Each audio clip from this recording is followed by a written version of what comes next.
Yo, what's going on, everybody? Welcome back to the channel, and today we're back with another video. Today we're here with conference finals predictions for two conference final series, which is really good. I'm really excited for them. I've already game one for Nuggets Lakers is already happening because I wanted to talk about the draft lottery because that's also happened today.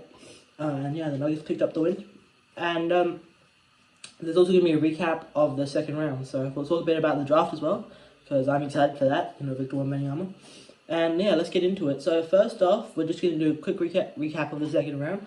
So obviously we have the Lakers Warriors series. I knew the Lakers depth was going to come in handy for that.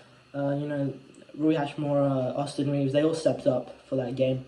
It was for that series, those 6 games. And I feel like Steph didn't really have any help. Klay Thompson was like abysmal. Jordan Poole, he's been absolutely trash this playoff series. I've always thought Jordan Poole was really overrated. But yeah, I think he was well overrated after that final series last year. And yeah, I guess LeBron and AD showed up, so did the role players, and that's what I have. I think the Lakers made great trades. I didn't believe in them after the Grizzly series, but after the Grizzly series, I started believing in them. Then we have the other series in the West, Suns and Nuggets. This is the one I got wrong, so I went 3-4. I just guessed, I'm a Mavericks fan, so I'm happy to see the Suns go out like that again. I guess Booker just hates the Europeans there. Yeah, but Jokic, historical series, he was an absolute dog in that series. And the Suns, you can't, what happened to Chris Paul? What happened to DeAndre Ayton? Shout out to Jock Landale, the Aussie, doing really well, playing really well in place of Ayton. Because Ayton, just does not do anything in the playoffs. What in the world is he doing? And Chris Paul, he keeps getting injured, and I guess Kevin Durant and Booker came to play this series, but they need help. This is not a 2-player league, which is what we've learned. Curry can't carry the Warriors. If this was a 2-player league, the Mavericks would be doing really great right now, but they're not, are they? So yeah, it's not a 2-player league. They need depth, and yeah, I guess the Nuggets, they showed up. Shout out to Jamal Murray. Shout out to Michael Porter Jr. They played absolutely amazing, but big shout out to Nikola Jokic. And by the way, one of my favorite role players in the NBA, Bruce Brown. I loved him since he was in Ed, actually, maybe the 2021 series against the Bucks. Since then, I've always admired him, and I think it was a sneaky pickup from the Nuggets, for the Nuggets during the free agency. So yeah, shout out to the Nuggets GM for signing him, and shout out to Bruce Brown for playing. I think he had a 25-point game in game 4 or something. Then we have, let's go over to the East. We'll start off with the Knicks Heat. Shout out to both of these teams. I'm saying shout out a lot. But both of these teams for making the conference semifinals.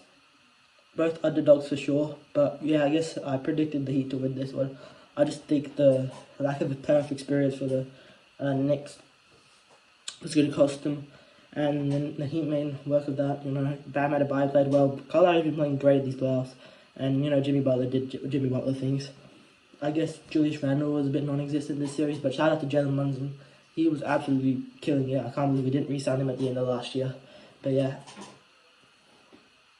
So yeah, shout out to the Heat. And they made their 3rd conference finals in the last 4 years, sorry. So, the Heat, they've been one of the greatest teams over these last 4 years. But yeah. Then we have the Celtics 76ers series. 76ers should have won that series, except for that Jason Tatum 4th quarter comeback in Game 6. He was absolutely dominant. He had 15 points. He forgot how to play basketball the first 3 quarters. I didn't watch that game. I was at school, right?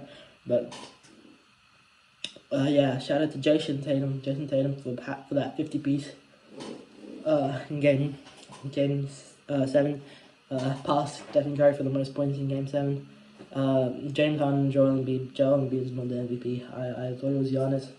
I know Giannis didn't play great in the first round either, but shout out to Nikola Jokic. Now I think it's him. He's one of the greatest players on the planet. But Embiid is a great player, but he just doesn't show up. And this is the 5th of the last 6 years.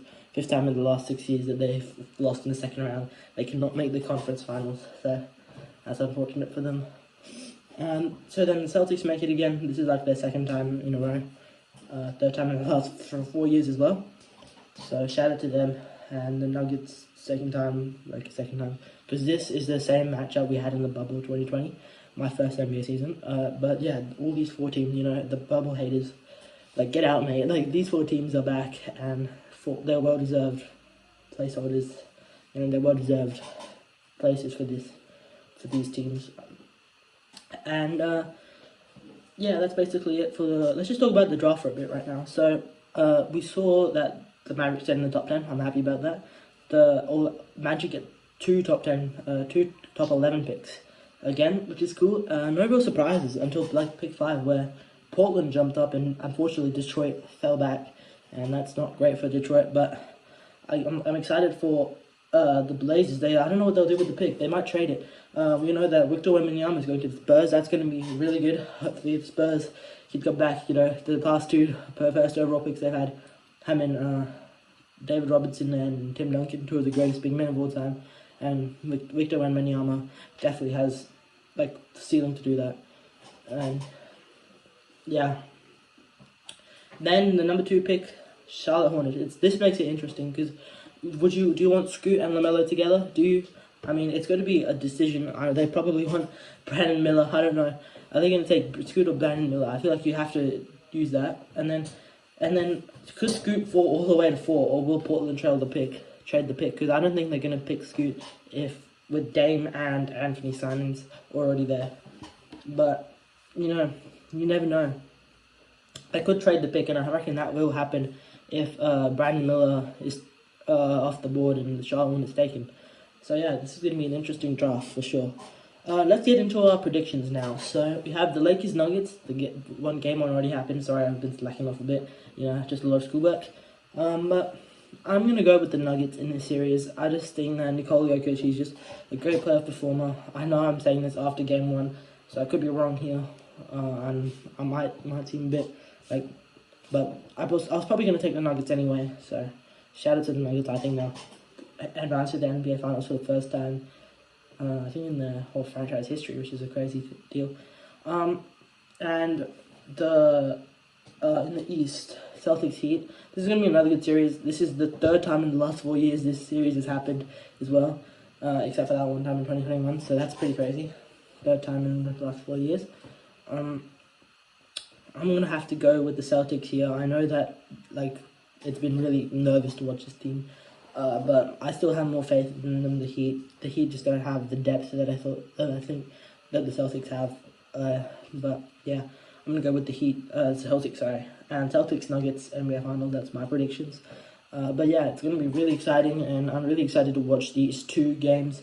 So yeah, guys, thank you for watching this video. I'll catch you on the next one. Peace.